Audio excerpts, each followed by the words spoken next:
هوا هی تایبەتی جیت ڕۆژەوێدا مژار کوش هەندێک ئالیاوەتی بەحثکردن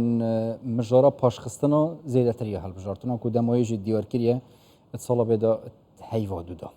ئۆکە ئێماژە پاتێکردن ڕەنگە یەکەتیژی زێدەت گەلوویەکی بە بین پاشخستن کە پارتی هەڵواستاوی هەری داویە تایبەتیژی سەر ئەنجامدان و پاشخستن و هەڵبژارتنان چه ئەگەرێک ڕێکێدانە ئەگەر بین پاشخستن برای زانا ملاخالید سروکی بری فراکسیون پارتی پارلمانتا کوردستان گلماده کارزانا گلب خیراتن. زور ممنون. بیشتر بتین هیچ کوبونی چی داخراو هبوا ای پارتی هلوستی چی جوازی هبیلوی کباس کراوه که لگل هالبجاردنه و لگل انجامدانی هالبجاردنه لمان جیدو. بالتأكيد بابتي هالبجاردن للاي بارتي ديمقراطي كردستان لرابردوش ده هم او هولاني كيما داما لخوري بينزاوي برلماني كردستان تسلا ناو هولي برلمان وتسلا دروي برلماني كردستان اجلا دانستاني نيوان لأنا سياسي كان بتايبات ايمو برادراني يشتين اجتماعي كردستان همو هولا كان من بو او بوكا هالبجاردن لوادي كهبو لكاتي دياري كلاي خويدا يبيشتر بالي انزام بدريت بەڵام هەموو ئەو زنجیرە دانوستانانەی چ لە جەولەی یەکەمی دانوستانەکان کە 8 کۆبوونەوە ئەنجامدرا لە لێوان لایەنە سیاسیەکان 5 کۆبوونەوە تایبەت لەگە برادرانی یەکێتی و 3 کۆبوونەوەش لەگەڵ کۆی لایەنە سیاسیەکانی تر و لە جەولەی دووەمی دانوستانەکانی جارێکی تر لە ماوەی ئەو ساڵی کە تەمەنی پەرلەمانی کوردستان درێژکرایەوە دیسان جارێکی دیکە وەفدی ئێمە و برادرانی یەکێتی زنجیرەیە کۆبوونەوەمان ئەنجامدا لە هەموو کۆبوونەوەکان ئێمە تەئەکیدمان لەوە کردەوە کە هەڵبژاردن مافی هاوڵاتیانی هەرێمی کوردستانە نە ئێمە وەکو پارتی دیموکراتی کوردستان نە یەکێتی نیشتیمانی کوردستان نە هیچ لایەنێکی سیاسی لە هەرێمی کوردستان ئەو مافەی هەیە کە ئەو مافە لە هاوڵاتیانی هەرێمی کوردستان زەوت ئەجا لێرە دەنگ هەیە لێرە و لەوێ باز دەکرێت دەڵێ بە ئاشکرا پارتی دەڵێ ئێمە لەگەڵ هەڵبژاردنین لە وادەی خۆی پێشتریش کە ئەم ساڵ دەبووە ئەنجام درابان ئێستا کە مانجی 2 ساڵی داهاتوە دەڵێ بەڵام لە پشت پەردە قسەی دیکە هەیە دەڵێ لە بەرژەوەندی پارتیش نییە ڕەنگە دەنجی خۆی لە دەست بدا سەنجی خۆی لە دەست بدا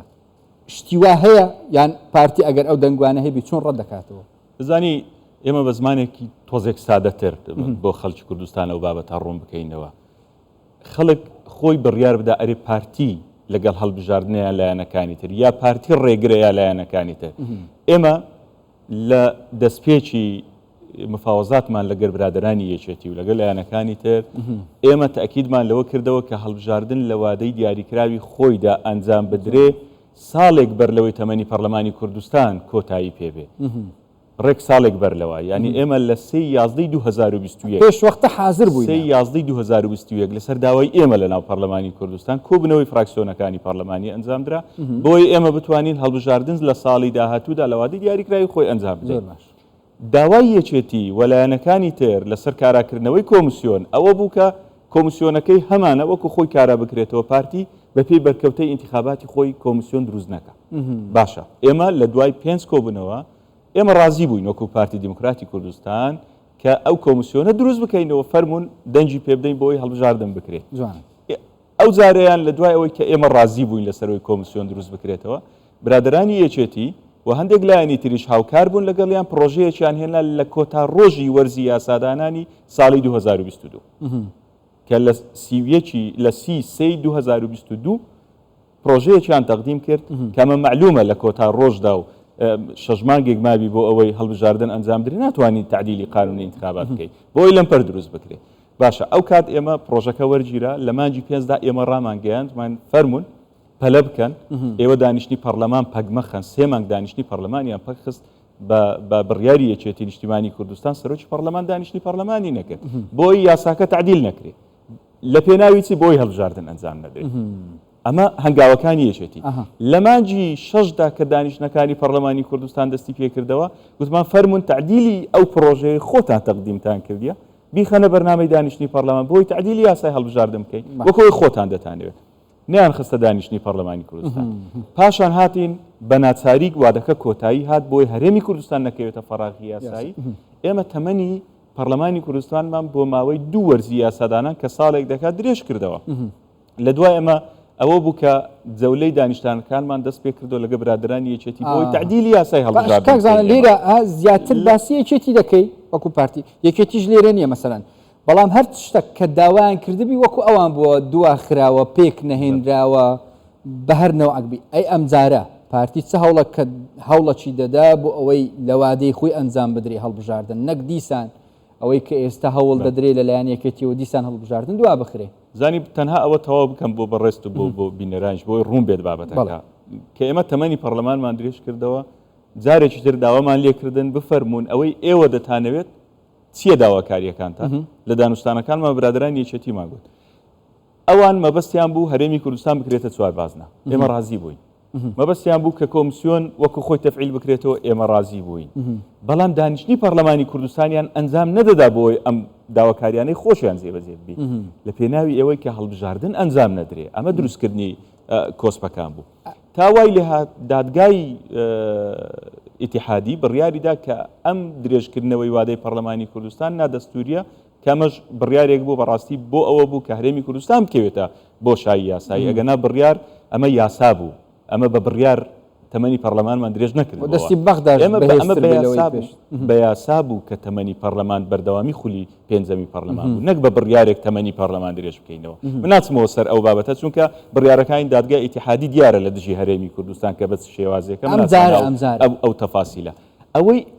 کە ئێستا یەکێتی دەیکات تانەدان لەسەر یاسای هەڵبژاردن لە دادگای ئیتیحادی کە ئەمڕۆ کاش دادگای ئیتیحادی دانیشتنی تایبەتی لەسەر ئەم کەیسە هەیە پێش حەدەز نەکەوین بڕیار چۆنە بەڵام ئەوەی یەکێتی مەبەستیەتی تانە لە هەڵبژاردن یاسای هەڵبژاردننی هەرێمی کوردستان بدا بۆ ئەوەی هەرێمی کوردستان بەبێ قانونی هەڵبژاردن بمێنێتەوە پەرلەمان نییە ئێستا کە قانون تعدیل بکە و قانونی تازە دەربووە و ئەگەر دادگای ئیتیحادی بڕیار بدا بە نایاسایی بوون یا نادەستوری بوونی ئەم بڕگانەی کە مادەی 1 و 9 15 و 22 36 کە برادرانی یەکێتی تانیان لەسەریدایە بە نادەستوری وەسفی بکە لەو کاتەدا پەرلەمانی کوردستان وجودی نییە کە تعدیلی ئەم یاسایە بکە بگەڕێینەوە قانونی یەکەم هەڵبژاردننی ساڵی 1992 بەم یاسایە هەڵبژاردن بکرێ کورسی پێکاتەکان لە هەرێمی کوردستان لە 11 کورسی دەبێتە 5 کورسی ئەوەی ئێستا برادرانی یەکێتی تانیان لەسەر کورسی پێکاتەکان هەیە خۆ ئەگەر نام بابەتی چوار بازنەیی و یەک بازنەیی ئێمە وەکو پارتی پێشتر ڕازی بووین لەسەری بۆیە ئەگەر ئەوڕۆ ئەم بڕیارە بدرێ لەسەر تانەی یەکێتی جارێکی تر ئەمە هەوڵێکی دیکەی بەداخەوە هەوڵێکی دیکەی یەکێتی نیشتیمانی کوردستانە کێشە گەورەکە بۆ پاشخستن ئەنجامدانی هەتا لەم جارش کێشە گەورەکە یەکێتیە بەڕای بەتەکید وایە پارتی سوسیال دموکراتی کوردستان ئەم جارە پرۆژەیەکیان هەیە پرۆژەکەش بە ناوی بە تایبەت ڕەوشی ئێستای ناوخۆ و دروستکردنی یەک گۆتاریە لە نێوان پارتە سیاسیەکان لایەنە سیاسیەکان هەتا ئەگەر یەکێتیش لە ناوێ نەبێ یەکێک لەو خاڵانە ئەوەیە کە ئەنجومەنێک پێک بینرێ ئەنجومەنی سیاسی باڵای سیاسی کە سەرۆک حزبە کوردستانیەکانی تێدابی ئەگەر پەرلەمانیش نەبی ئەو کات لە جێی پەرلەمان لەوێ کۆدەنگیەکەبی بڕیارەکەبی لە بەرامبەر بەغدا پارتی لەگەڵ ئەم پرۆژەیە دەزانی لەگەڵبوونی پارتی یا لەگەڵ نەبوونی ئەمە ئیشی بەڕێز وتەبێژی پارتی دیموکراتی کوردستانە کە وەڵامیان بابەت بەس هیچ ئەم شتە باسراوە لەگەڵ من ئاگداری ئەو بابەتە نیم کە ئەمە ئیشی برادرانی مەکتەبی سیاسی پارتیە بەڵام بە بڕوای ئێمە هەرێمی کوردستان ئێستا لە قۆناغێکدا دامەزراوەی شەرعی خۆی هەیە سەرۆکایەتی هەرێمی هەیە سەرۆکایەتی حکوومەتی هەیە ئەگە پەرلەمانیش کە دبێتە بۆ شایەکی یاسایی بەڵام دامەزراوەی پەرلەمان وەکو پەرلەمانی کوردستان ماوە تەنها ئەوەیە کە هەڵبژاردن ئەنجام بدەین و خولێکی دیکەی تازەی هەڵبژاردن بێ دەست بەکار ببێت لە پەرلەمان ئەگەر نا ئێمە دامەزراوەمان هەیە نابێ ئێمە بگەڕێینەوە ئەزمموی 30 ساڵ بەر لە ئەمڕۆ بەرەی کوردستانی و ئەنجومەنی سیاسی و لەم شێوازانە ئێمە ئەزمونێکمان هەیە پێویستیمان بەوە هەیە کە ئەو ئەزمونەی خۆمان بپارێزین دروستکردنی یەکگوتاری لە هەرێمی کوردستان لە هەموو کاتێکدا زەڕور بووە بەڵام ئێستا لە هەموو کاتێک زەڕورترە ئەوە بوو کە پێشی فترەیەک جەنابی سەرۆک وەزیران سەردانی بەغدای کرد و تیمێکی هاوبەش لەلایەنە پێکێنەرەکانی حکوومەت هاوڕێیەتی جەنابی سەرۆک وەزیرانی کرد بۆ سەردانی بەغدا لەوێت لە گەڵ فراکسیۆنە کوردستانیەکان بە شێوەیەکی گشتی کۆبووەوە و یەک گوتاریەکی دروست کرد بەرامبەر بە بەغدا بەڵام بەداخەوە دوای ئەم سەردانە جارێکی دیکە ئێمە دەبینن هیچ سەردانێکی یان کۆبوونەوەیەکی لە ڕێبینی پارتیوێکی چکە ئێستاش مەسەنەن ئەوە تەخەریکی هەڵبژاردننی مەکتەبی سیاسی خوانن ئەو ڕکوبوونەوەیان هەیە مەسەنەن یەکێکێکی نوێ بی وەکو ئەوان باز دەکەن لێک تێگەشتنێکی باشتر هەبێ ڕاگۆڕینەوە من نازانم یەکێتی نوێ کۆنە ئەوە خۆیان دەبێ وەڵامی بدەنەوە بەڵام پێم وایە هەموو کات دەبێت کۆ بنەوە لە نێوان پارتی دیموکراتی کوردستان و یەکێتی نیشتیمانی کوردستان و کۆی لایەنە سیاسەکانی تر هەبێت بە تایبەت لە سەردەمی ئەمڕۆدا کە پێویستیمان بە زیاتر بەوەیە کە ئێمە بتوانین ئەم قوارەی هەرێمی کوردستان پارێزگاری لێ بکەین بە یەکگوتاری بە یەکدەستی و هەموویەکەوە پژگیری لە دامەزراوەکانی قوارەیەکەی هەتا گوشارێکی نێودەوڵەتیش هەبوو کە لە وادەی خۆی ئەنجام بدرێ هەڵبژاردن بەڵام دواخراوەی یەکەم ئێستا هی دووەمە ئێستا گۆشارەکان فشارەکان بەهێزن یان بەلایەن لانی نێودەوڵەتی وە گرنگ نییە ئەنجام بدرێیان نە بەتاکید لە لای دۆستەکانیشمان زۆر ئەم بابەتە گرنگە لایانی نێودەوڵەتی و زۆر تاکید لەسەر ئەو بابەتە دەکەنەوە کە پرۆسی دیموکراسی بەردەوامی هەبێت لە هەرێمی کوردستان بەڵام لایانی نێودەوڵەتیش خۆیان متابعی سەرجەم دانوستانەکانی ئێمەیان کردی هەنگاوەکانی ئێمە و بەشێکیشیان چاودێر بوون لە ناو دانیشتەکانی بە تایبەت دانیشتانەکانی ئێمە و برادرانی یەکێتی لە دەرەوەی پەرلەمانی کوردستان بۆیە خۆیان لایەن معلومە کە چێ ڕێگرە لە بەردەم ئەنجامدانی هەڵبژاردن من پێم وایە کاتی ئەوەیە لایەنی نێودەوڵەتیش پەنجە لەسەر ئەو لایەنە سیاسی دابنێ لە هەرێمی کوردستان کە ڕێگرە لەسەر ئەنجامدانی هەڵبژاردن ناکرێت بڵێت لایەنە سیاسیەکان ڕێک ناکەون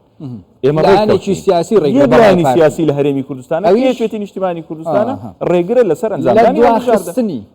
یان ئەگەر بڕیاردرا دیسان دوا بخرێ چێ زەرمەندە هەرێمی کوردستان زەرمەندە بە پلەی یەکەم و ئێمە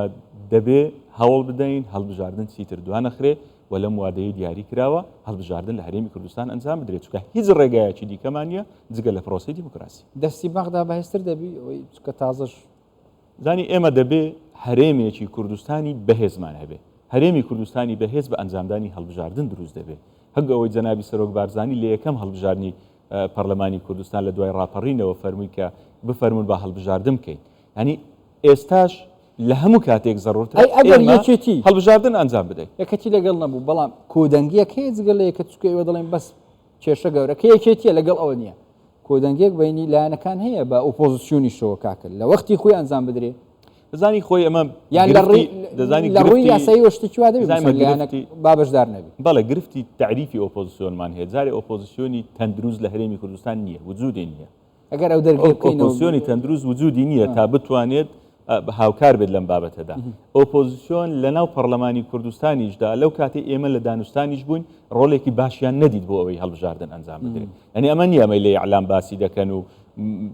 تۆمەتەکە بە پارتی وێچێتیەوە دەبەستنەوە کە نامانەوێت هەڵبژاردن ئەنجام دەین ئۆپۆزیسیۆن خۆشیان بەشێک بوون لەوەی لەمپەر بۆ دروستکردنی هەڵبژاردن و ئەنجامدانی هەڵبژاردن دەزانی بابەتەکە نابێت چیتر هەڵبژاردن دوا بخرێت چونکە ئەوەی ڕوونمان کردەوە لە ڕابردووشدا ئێمە قسەمان لەسەری کردیە ئێستا ڕوونە هەم لە ناوخۆی هەرێم هەم لە کۆی عێراق هەم لەو وڵاتانە و لایەنی نێودەوڵەتیش و لە نوێنەری نەتەوێگرتوەکانیش لە هەرێمی کوردستان کە بەشدار بوون لە بەشێکی دانوستانەکانی ئێمە ڕوونە کە چێ ناوێ هەڵبژاردن لە هەرێمی کوردستان ئەنجام بدە بۆیە ئەم بابەتە دەبێت یەکلایی بکرێتەوە لە گەبرادەرانی یەکێتی کە نابێت چیتر ڕێگر بن لە بەردەم ئەنجامدانی هەڵبژاردن چونکە بابەتەکە بە بڕوای من ئەم ڕێگریانەی دروست دەکرێن بۆ ئەنجامدانی هەڵبژاردن لە پرسی ئەنجامدانی خولێکی دیکەی هەڵبژاردننی هەرێمی کوردستان گەورەترە بابەتەکە بۆ ئەوەیە هەرێمی کوردستان و دامەزراوەکانی لاواز بکرێن و موسساتی شەرعی لە هەرێمی کوردستان نەمێنێ بۆیە ئەمە دەبێت هەمومان بەیەکەوە لایەنە سیاسیەکان و خەڵکی هەرێمی کوردستان لەم هێڵی بەرگریکرد نەبین لە قوارەی هەرێمی کوردستان بۆ ئەوی بتوانین لە ڕێگای هەڵبژاردنەوە موسساتی هەرێمی کوردستان بەهێز بکەین گەلک سپاس بەڕێز زانەماڵە خاڵید سەرۆکێبەری فراکسیۆنە پارتی پەرلەمانتۆ کوردستانی گەلک سپاس بدەم زۆر سپاس